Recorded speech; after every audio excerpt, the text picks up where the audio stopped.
everybody, it's Dawn, and Beasts of War is super excited to announce that we are partnering with AdeptiCon this year to provide their AdeptiCon Talks, little podcast webcasts for the show.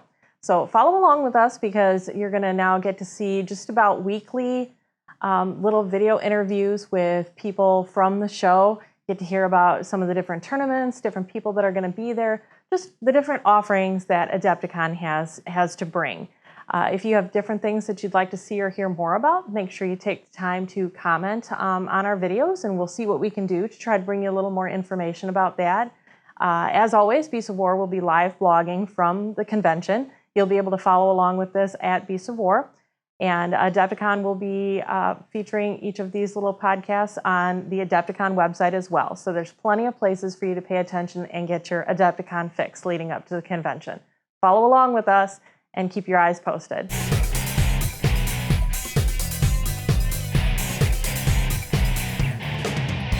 Welcome to our first episode of AdeptiCon Talks. I'm here with Matt and Jenny, and they're going to fill us in on all the good stuff that's coming down the pipe for AdeptiCon. We're getting things ramped up. You can follow us along with our series. This should be weekly, which will be great, leading everybody up to the excitement of all the different things we can expect from the show. So thanks for having us join you guys. Yeah. Thanks. We're glad to be here. Yeah, thanks for taking this on. Look forward to the episodes. Our pleasure, our pleasure. So what can we expect from the show this year? Well, I mean, I think the overall convention is, every year gets a little bit bigger. Mm-hmm. We are trying to expand some of our offerings in, some of our traditionally been maybe not our like core events, like where AdeptiCon started out very strong as a Games Workshop event and, rode on the back of big 40K events and fantasy events for several years. But over the last 5 to 6 years, we've been diversifying our event offerings. So this year we have large events for SAGA, Bolt Action, Kings of War, Malifaux, Privateer Press events have continued to grow. We've added, last year we had a single day Firestorm Armada event. This year we have multiple events across 2, maybe even 3 days. We are adding some Drop Zone Commander events. And we're also going to have a full slate of X-Wing and Armada events that Fantasy Flight will be running for us. So, there's lots of things going on. I think a lot of people get AdeptiCon in their mind as a tournament-oriented event. Like, I don't want to go to AdeptiCon because it's hardcore 40K tournaments. That's such a small fraction of what we're doing now these days. Granted, we still have very large and exciting 40K events. Our team tournament, which has been our flagship event since really maybe Inception. Not the beginning. I can't remember if we did it in year one. Yeah, not in the same format. Not in the same format, right? Is still there and still very strong and still very hobby driven. Mm-hmm. But now there's all this other stuff. We've added board gaming. There's some role playing this year, even on the Star Wars and the 40K offerings from Fantasy Flight. There's a Starship Bridge simulator this year that's going to be in one of the rooms upstairs.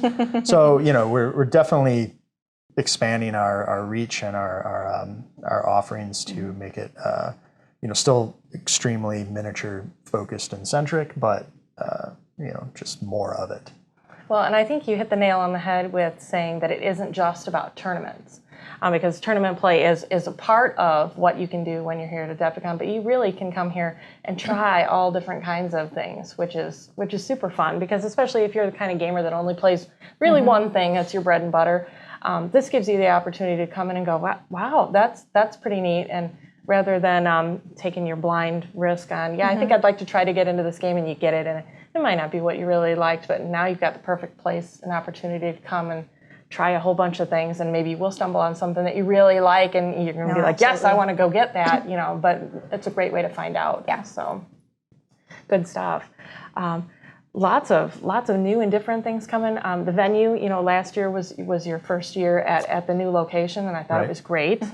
Lots of room to grow, which is always nice. It was nice to feel like we kind of could spread out a little bit more last year, so that was really good. How's it looking in terms of possibly expanding more in the future? still have a lot of space that we can move into, which is great. And I think we were talking next year, even having the entire length of the convention center for all of the days that we're going to be here versus just some of them like we have last year and this year. So lots of room to grow, lots of room for new game systems, ideas, things to happen. So we're excited about that as well. Great. Yeah, for 2017 forward, I think we'll have the commitments to actually for it to make sense for us to take over the last third of the convention center and stuff like that, which would give us a lot of opportunities to add new events, grow existing events, like expand the vendor hall possibly. Yeah, so, which has always been a fan favorite, and definitely. There's something so satisfying about being able to come and get your on-the-spot goodies, especially when if you go and you have the opportunity to try and play something and you like it. There's no better time than to be able to snag things at the present there. You love it. Companies love it. Yeah. It's win-win for really for everybody. How about swag bag VIG bags? Yeah, I mean, I don't think there's a lot to know about that just yet, but I mean, you guys did a good review of the VIG bag last year, I believe, which you can actually find a link on our website too in the registration process. So I mean, it's always been year over year a really solid value. I mean, you pay to get into the convention, but I think the swag bag is more value than the badge cost is. So definitely, in the years past, we've done everything from, we always, let me start by saying AdeptiCon always produces a con exclusive science fiction and fantasy miniature. So you'll get 2 con exclusive miniatures in your bag. And then we've done, Privateer Press has put a starter kit in there for several years. You'll get coupons to go to the people in the vendor hall to pick up a freebie con exclusive, sometimes miniature. There's discounts for online ordering. There's quick start rules. There's paints. There's brushes from Games and Gear. There's there's all kinds of really usable stuff, if not highly tradable stuff for stuff you do need.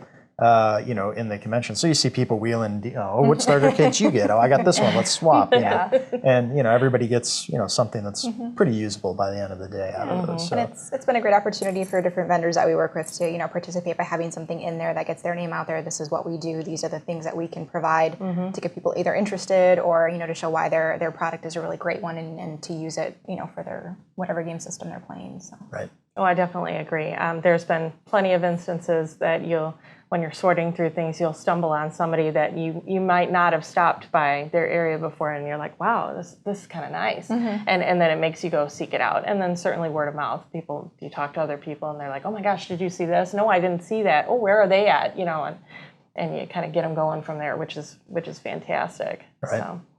So, different things for the show. I know last year we got the opportunity to play in the pirate game, which was phenomenal. And so they're going to be back this year. Is that correct? Yeah, they'll be back running Friday, Saturday, I believe. And then they're also running like a kids only event, like 16 and under. Awesome. That'll be really fun. I know we played mixed with them last year, and it was really great. They put a lot of thought into giving them their own little scenario so that adults had their opportunity to kind of game, but they were kind of alongside that there. So I think it's going to be really, really great that they're going to have their own spot to be able to do that. If I recall correctly, the Hoth table is close by the pirate table. Oh, so. Boy. A Hoth table, a certain Hoth table that's coming from Beasts of War, which should be a lot of fun. We've actually been talking to the designer of that game, and he, God willing, if we get everything worked out, is going to try to come over for the show to help run it, which would be really, really exciting. We're keeping our fingers crossed that Grant can come through on that. But looking forward to seeing that. with the new movie coming out in December, I mean, come on, it's Star Wars. It's going to be so much fun. If you look at our event schedule preview, you'll also notice there's a large amount of X-Wing and Armada and things like that on the table. So, I mean, I think after The Force Awakens releases, not that Star Wars did not already have interest. Yeah, there was a solid hook there, regardless. But I think it's pretty safe to say that, they're going to get an extra 2016 is going to be the year of Star Wars reawakening for sure. So I agree. Yeah, I definitely think that's a safe bet. Now, when can we expect the cart to go live, and how is this going to work for people? Correct. The cart is currently in preview mode. So if you go to cart.adepticon.org, it'll take you to our registration site. And there you can view basically the live event list, although we're still kind of tweaking it. At the end, we're adding a few events here and there, or maybe changing the times or whatever. But you can go there and you can get an idea of everything we'll be offering, and you can kind of start to plan your weekend.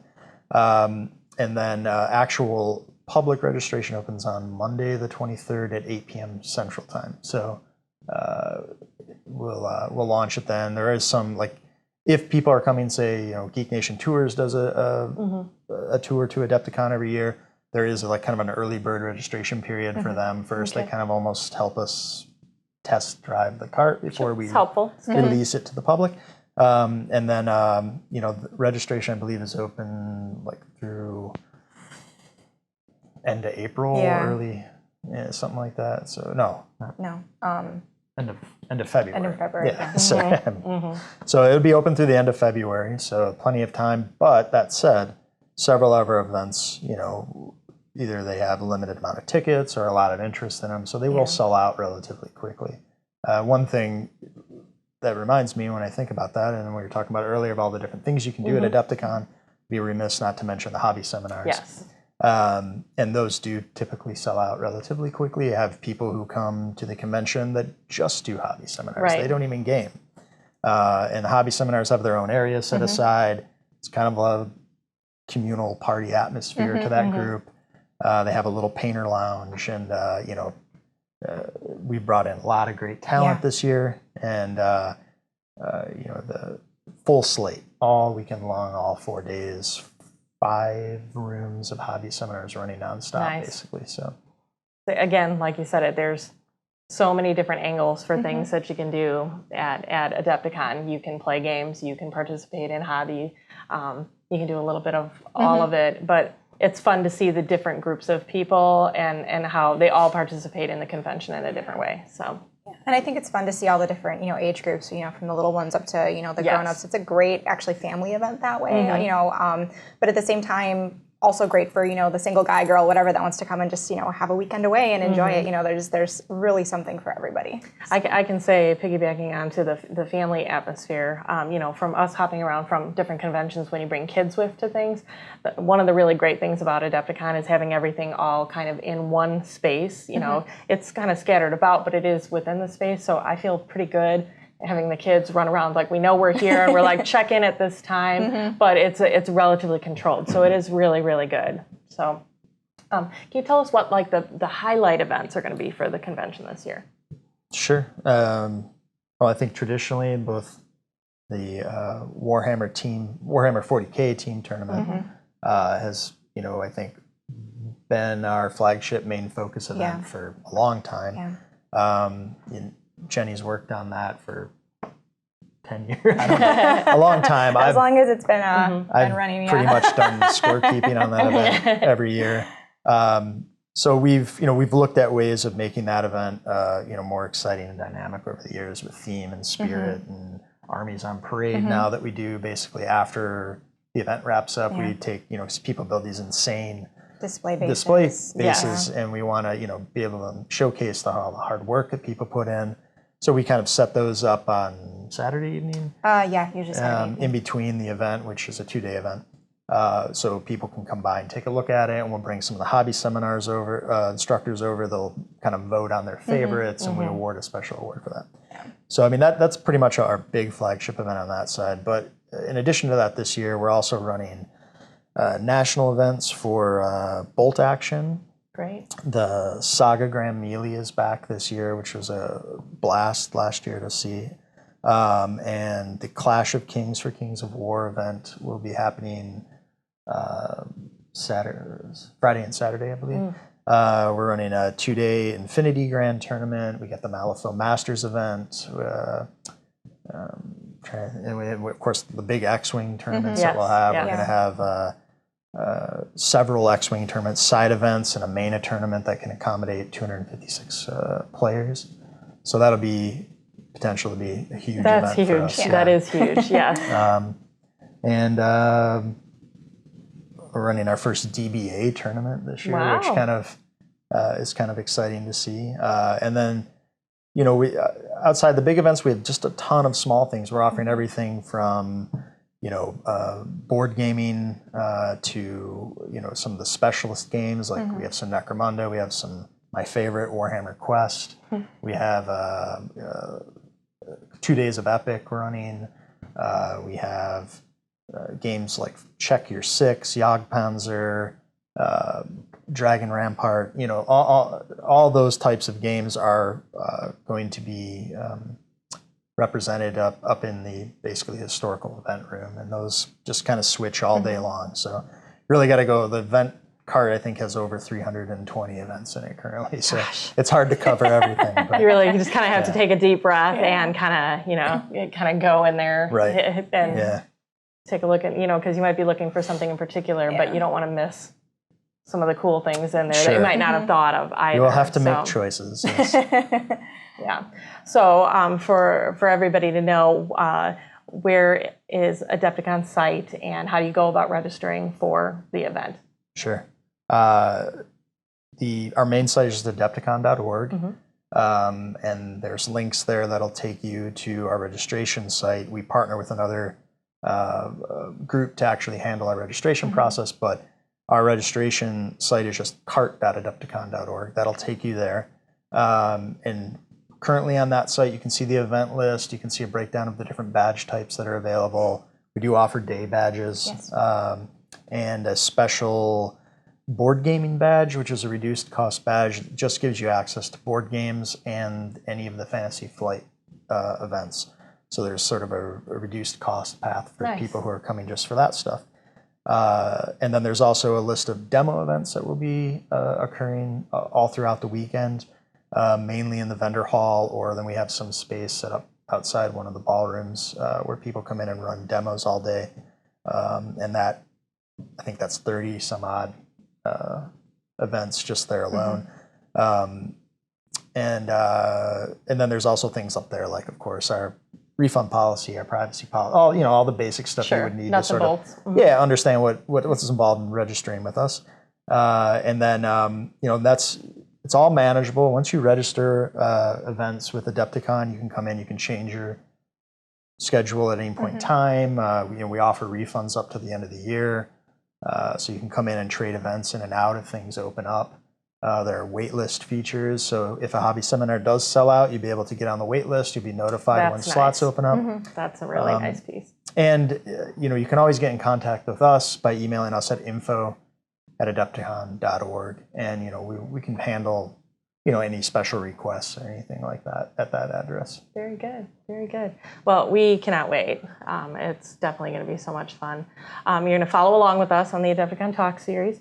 Make sure you check back on a weekly basis because we're going to be doing chats with specific people that are going to be at the show and events and things that they're going to be bringing to the show. If there's more information that you'd like about anything in particular, shoot Adepticon a message, and they can get with us too, and we can see what we can do to try to bring more of that information forward for people as well. If you want to volunteer, there you go. Yes, come see me. Come see Jenny. definitely hit them up. So make sure you follow along both on Adepticon site and at beastsofwar.com. We're going to run these Adepticon Talk series there as well. We're hoping we have a lot of interest in the show from across the pond, and for the people that aren't going to be able to physically be over here for the show, we're going to live blog the event as we did last year. So you'll, if you can't be here in person, you can definitely follow along with us online, and it's a lot of fun. There's so much to see. 4 days. It sounds like a lot of time, but it goes so fast. It really does. It does. So. Our Facebook page is a good information There point you go. also. Pretty much everything gets duplicated there. So awesome. And we have a constant contact mailing address. So if you really want to stay and you don't mind us bugging you 2 or 3 times a month leading up to convention, we do send out all of our news that way also. Perfect. All right. Well, thanks so much for giving us time, guys. And thanks for having us. Thanks for doing this.